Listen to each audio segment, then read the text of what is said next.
Well, hello and welcome to Her Oklahoma Story. I'm so excited today because we have a special guest. All my guests are special, though, so I guess it doesn't matter who's sitting here. I think they're special. But today we have the newly elected Ward 4 City Councilwoman, Tiffiney Dimery. Welcome to Her Oklahoma Story. Thank you, Tara. So nice to be here. Oh, we've got so much to talk about. We want to know all about who you are. I mean, your favorite color, all that stuff. Yes, Some girl absolutely. talk. But tell me, where are you from originally? So I am from Montgomery, Alabama, born and raised. And I decided that, I just wanted to get out and see the world. Mm-hmm. And what better way to do that and still have a job than to join the military? Mm-hmm. And so that's what I did. Right out of high school, I joined the military, and I never looked back. Wow. I mean, that is wonderful. I mean, not that I haven't thought about the military, Yes. but there was always a reason not to do it. But you actually did it. What did you do in the military? Well, I was a human resources specialist. Mm-hmm. Yeah, so I enlisted, like I said, right out of high school as a private. And sometime during my military career, I always wanted to get my degree. Mm-hmm. So actually, I was stationed here at Cameron. And I got out and joined the Green to Gold program right at Cameron. I majored in? And criminal justice Mm-hmm. and sociology. And with that, you still stayed in the military, though. I still stayed in the military. Yes, I did. And we moved from here, and from here, I went overseas, came back, and, we were stationed here a couple of times, and, just found our way back here to Lawton. And you didn't stay a private, though. No, I did not. I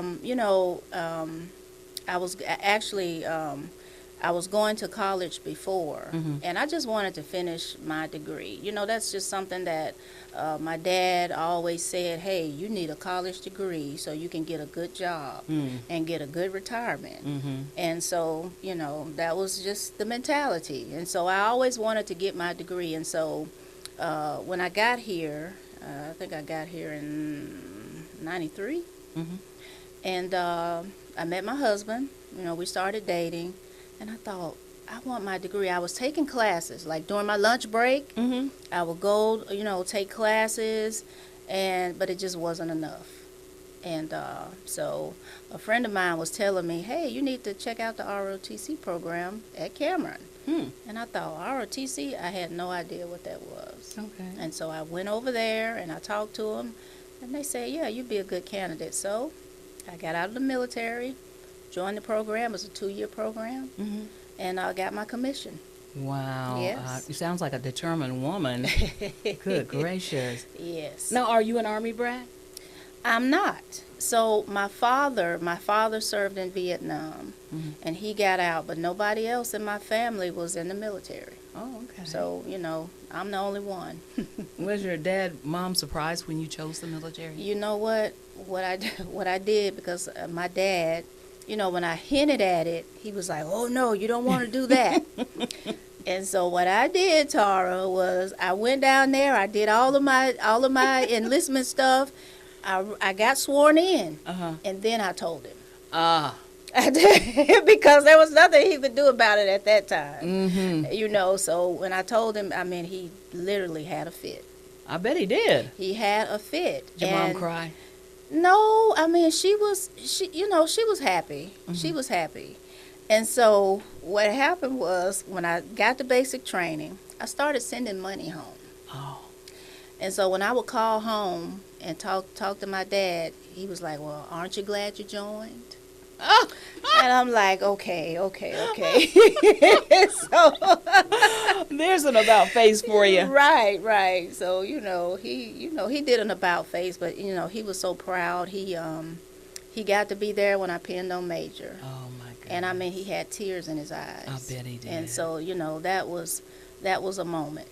Oh my Yes, goodness. It's really nothing like daddies. We are really Yes. that daddy girl thing is just really is real. It really Yeah, is. So it is. and all. Now, do you come from a large family? Do you have a lot of siblings, or just you, or what? So there's 4 of us. I had a sister. She passed away. She was 10 years older than me. Mhm. I never got to meet her. I only heard about her. Yes, and then I have a younger sister and brother that are 10 and 13 years younger than me. Oh my goodness. Oh my goodness. Yes. When your parents took a break, they were just like, we're retired. That's right. Absolutely. And so, I just remember growing up, having to take care of my sister, just carrying her in that baby carriage. And when we would walk into a store, now I was 11, 12 years old, and people would say, "Is that your baby?" Oh. I'm thinking, no, this is my sister. But, I had to take care of her. She followed me around everywhere, and I did not like it. I didn't like it at all. But, I love her to death. I do. Yes. So you went to college, you got your degree, you got married and children. Yes, so my husband and I, we have 4. My husband had 2 boys in his previous marriage, and then we have 2 together. And one of the middle son, he died of a fentanyl overdose 2 years ago. So, we had to go through that and deal with that. But we have 6 grandchildren. The oldest is 18 and the youngest is 2. I would say grandchildren are the rewards for surviving parenthood. So yes, and That's good. I have 8 rewards, so I'm very happy about that. Absolutely. I mean, we love them. The majority of them are in Oklahoma City, and then we have one that's in Warner Robins, Georgia. Okay, you all moved here, or he was here. You established a home, and then you went into business. Right. So when I got here in '93, he was in the military, and he had gotten out. He had been out for a few years. He got out right after Desert Storm, and so yes, we got married. Which honestly, I never saw myself getting married. Really? Just didn't. I just didn't. I didn't think it would. I just didn't think it would happen, and I didn't think of myself as being the marrying type. Honestly, I did not. Because really of independence, or? No, it's just I just never saw it because it's just something that I really didn't want it. I just didn't. I've been in so many weddings. I was a bridesmaid in so many weddings, and every time I turn around, somebody's getting married, and that was good. But I thought, no, it's just Not your this is thing. not for me. And here I am, 28 years later. 28 years later. Oh, my goodness. So he must have turned it out to be a good old guy. Absolutely. Wow. Absolutely. Yes. So was he in real estate first, or you got in real estate first, or how did that work? So when I was getting ready to retire, there was a seminar. I was actually stationed in D.C. And there was a seminar, these famous house flippers. They used to be on TV. I think it was called Flipping Vegas. Oh, yeah. And they were having a seminar in the D.C. area. And I thought, man, this looks interesting. So I went to the seminar, and I was like, oh, okay, I think I would like to do this. So I signed up and signed up for the class, met some good people and got some tools. And when I came home, I was like, okay, I think I can do this. But when we decided to move back here, my husband just kept saying, you need to get a job. You got to get a job. You got to get a job. So what did I do? I went and got a job. Yes. I went and got a job at the Farm Service Agency. The what? The Farm Service Agency. You know what? I was looking through the newspaper, looking at the job ads at the time. And I saw this ad for Farm Service Agency, and I thought, just like you, what is this? So I went down there and got an application and, got an interview, and they called me back, and I was surprised. So, yes. And what did you do there? They certified the farms. For the farmers, they have to come in every so often and certify their farms. I did not know that. Yes, and so that's what I did. That's amazing. I mean, Yes. we all have these unconventional things in our lives. And so, Yes. Yeah, that is really something. Yes. And so you did that for how long? I did that maybe for a year and a half. And while I was doing that, I started to pursue my real estate license. class. Because at that time, Lawton had a real estate class on the weekends. And so they advertised it in the paper. And so I signed up for the class, and it was a Friday, Saturday, and Sunday, and I want to say it was either 6 or 8 weeks. So you just go down to the Lawton Board of Realtors, you go to the class on Fridays, and it was tailored to people that worked. Oh, you know, okay. because it started on Friday, it maybe started at 5 or 6 p.m., and we go to 9 or 10, and then Saturday and Sunday was, literally all day. And so we did that for, I think it was either 6 or 8 weeks, excuse me. And then you take a test, and then you go to the state, and you take the big test to get your license. But they don't offer that class here anymore. Too bad. That sounds like something that would benefit a lot of people. It benefit a lot of people, but the instructor that they had, he passed away. Oh, okay. And so since he passed away, they haven't had the class. It's been years since we've had a class here. So, did you start your own at that time, or did you go in with someone else? I did not. So the laws of Oklahoma are when you first get your real estate license, you have to be under a brokerage. You can't start out on your own. And after 2 years, you can get your brokerage license. Okay. Which I never did. My husband keep pushing me, telling me, you need to get your brokerage license. And I'm like, okay. And I just never went. Why hasn't he gotten it then? Yeah, that's a good question. That is a very good question. Okay, well, I just asked the question. So when he sees this, when you see this, Right. Okay, good. There we go. Okay, so you're doing real estate. You're raising a family. You're living in your home. You're just being the regular Lawton citizen. At what point did you say, I think I want to get into politics? Well, it's not so much that I wanted to get into politics. So I started volunteering to work at the polls. Somebody, and I can't remember who told me about it, but I went and signed up to work at the polls, just during elections. And it kind of sparked my interest. I'm like, oh, this is very interesting.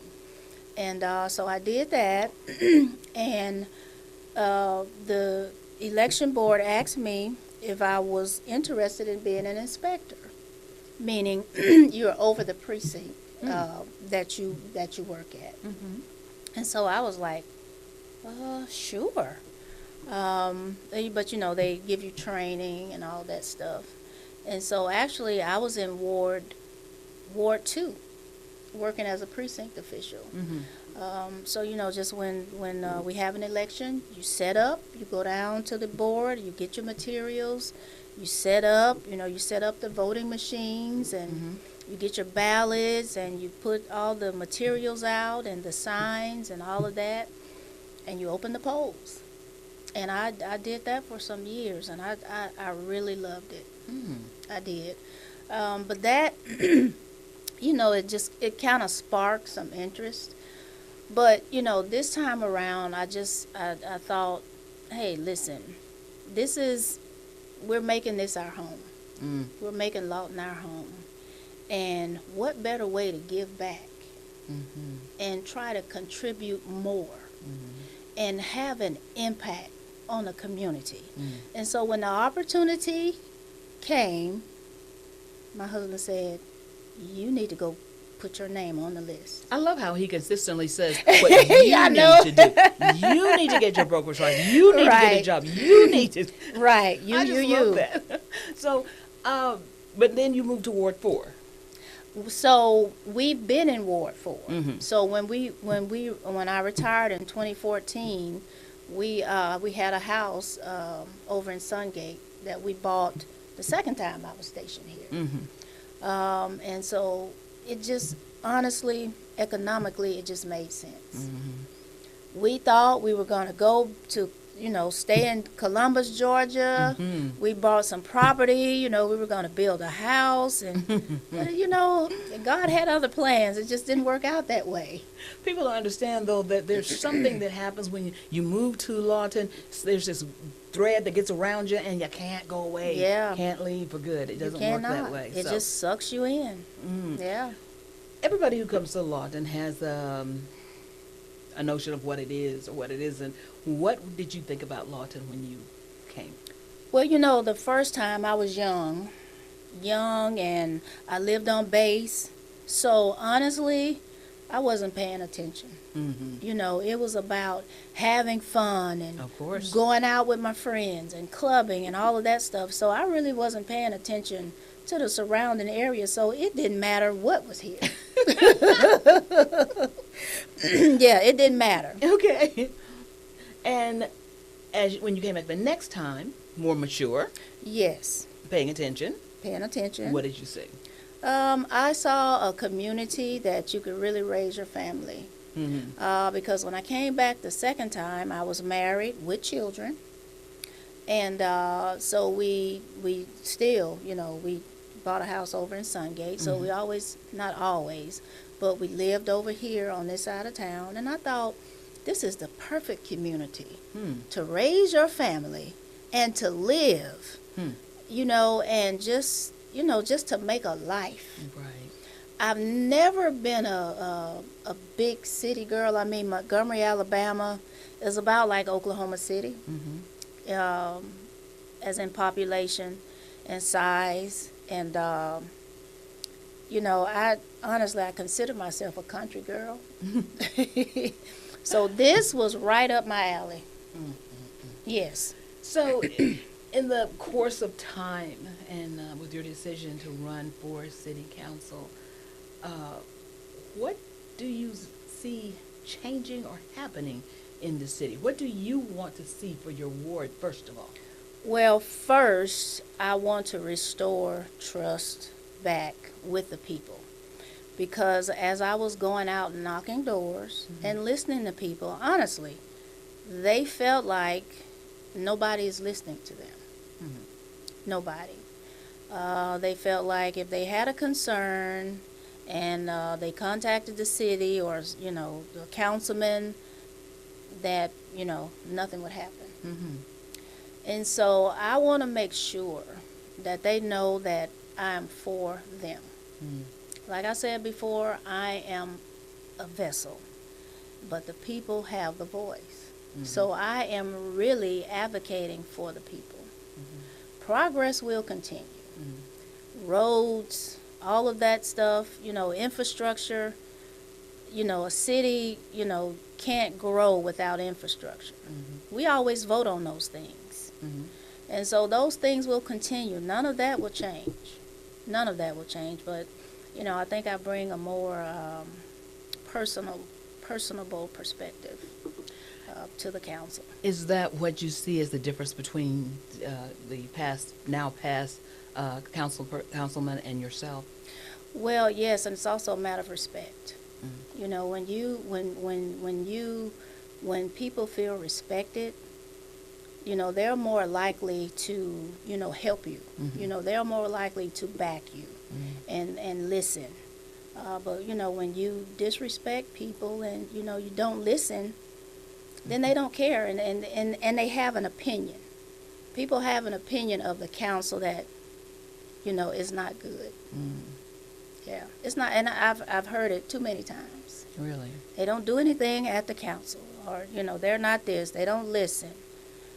So I just want to make sure that the people know. Yes, we're doing the best that we can for you. You may not always agree with every decision, but some things just have to be done, whether you like it or not. That's true. Yes. What do you see for the city as a whole? What is your vision of Lawton down the road? Well, as I said before, AI is going to take over. And so we need to make sure that our students have interest in those areas. Because who knows what's going to happen 20 years from now. We probably going to be talking to robots that look like people and can think and say things. I mean, now just your phone can talk back to you. True. AI news where to hire this robot as an actor. So it's coming. That's scary. And scary, yes. I mean, it can be good, but scary. That's the thing that I tell people all the Yes. time. You've got to be aware. That's Don't, right. and picture my That's face, right. my voice is too easy to come up with something. So That's we have right. to be mindful of that. We do. So, Absolutely. How do you see engaging or creating relationship with the other council members? Well, I think that, I don't have any problem reaching across the aisle, as they would say, or reaching out to my fellow soon-to-be council members. I have no problems with that. I was given some advice, so I'm going to take that advice and, get in contact with every member of the council. Yes, before I take office. Oh, yes, because that's going to be in January. That's right. And Wow. it'll be here before we know it. Oh, my goodness. I mean, yes. this month, look, it's already Thanksgiving. It Next is. week. Mhm. We And have we're a- already preparing for Christmas. We're already preparing. So this year is it's been a blur, really. It really has. It has gone by so fast. Have you had opportunity to visit Vista? Well, of course, you're very familiar with Fort Sill, but Vista at all, and all of the new additions that are coming into Lawton? Yeah, so I had a tour of Fista, what is this, November, some weeks ago, maybe a month ago. I don't know, time, just everything runs together. But I did, and they walked me through the facility and told me about all the companies and industries that were there. When I went, the STEM lab was being built. It wasn't finished yet. So I haven't seen the STEM lab, only from the outside. But yes. Two things that I want to talk to before we end. One is, of course, we hear from kids and young people, there's never anything to do. Of course, we've just added a whole lot of stuff at Elmer Thomas Park, and there's some plans for some other things. But what do you see as a possibility to supply activities for kids to be able to get involved in? You know what? The library has a lot of resources. And if people would just go down there and look at what they offer, they'd be surprised. There are so many activities, that they offer down there. And I thought, man, this is great. If I was a young mom with young kids, I would definitely, be looking at some of the activities that the library has to offer. Yes, but they do. And, sports, that's a big thing. A lot of kids involved in Play Lawton. Actually, I played softball for Play Lawton one season. Can't say that I was that good, but yes, I played, I think it was 2 seasons ago. And I hurt my wrist, so I didn't play the following season. So I don't know. It's kind of healing up. So we'll see about next season if I have time. Okay, and then also there are a lot of empty buildings in Lawton, and some on our main streets, Cash Road, Gore, Lee Boulevard. I mean, all of our main streets have empty buildings, and I cannot see that being conducive to us putting a good face on our city. Yeah, that's a good one. I know the city has the revitalization plan down on 2nd Street, and so that would be something definitely to raise questions about. What about these empty buildings, and why can't we get people in them? Because when you come from the airport, I think as you're driving down 11th Street, whether you turn east or west, that particular area, I mean, it should be just booming, because that's the first thing people see when they come into town, if they're coming, from the airport. So those areas, just should be booming, with businesses and, just like city centers, like, these big cities do. You should be able to get out and, walk around and shop and eat, in those areas too, not just downtown. Well, one thing about Lawton, you can eat, that's for sure. Yes. So tell me this, how has sisterhood worked in your life or didn't work in your life?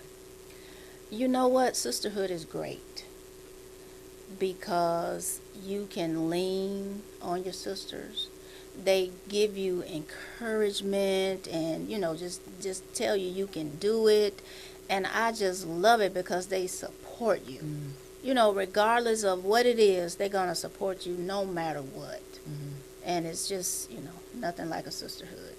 And I think I agree with you totally. I think it is so important that we recognize and appreciate sisterhood. Yes, and absolutely. Stuff. And nothing matters. Race does not matter. No.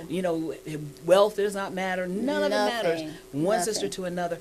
That's I was right. in the Walmart parking lot one day, and I was having a fit with a necklace. I couldn't get that thing for nothing. And I'm just really struggling with this neck. And I see a woman over by her truck, and she's over doing whatever she's doing, and I just thought, I need help. So I went over and I said, could you help me? Could you put and she, just no issue, no question, no nothing. That's She right. fixed it for me. We smiled, we talked for a second and went on about our business. That's right. That's sisterhood. That's sisterhood. And we have so much more in common than not. Yes. We really do. Like you said, it doesn't matter about race or anything like that. I go to the gym with some awesome group of women, and we talk about everything. And we just laugh and have a good time. So sisterhood is important. I don't know if men have a brotherhood like we have sisterhood. I don't think they do. I don't think they so. do, really, truly. I have so enjoyed talking with you. Is there anything Thank that you. I left out that I didn't ask you that you want us to know? No, I'm just honored. I'm just honored that the citizens of Ward 4 put their trust in me. And, I'm ready to go to work, and I'm here. I'm here for you. I really am. Again, I'm just a vessel, but I'm excited. I'm excited, and Ward 4, I want you all to get fired up and get excited as well because we have work to do. Whoa. Wow. Well, thank you so much. We've been talking to newly elected Ward 4 City Councilwoman Tiffiney Dimery and listening to her Oklahoma story. If you'd like to tell your story, you are most welcome. Just send me an email at tara.jones@kswo.com and say, hey, I have a story and I want to be on her Oklahoma story. Have a wonderful, wonderful week and great Thanksgiving. Thank you.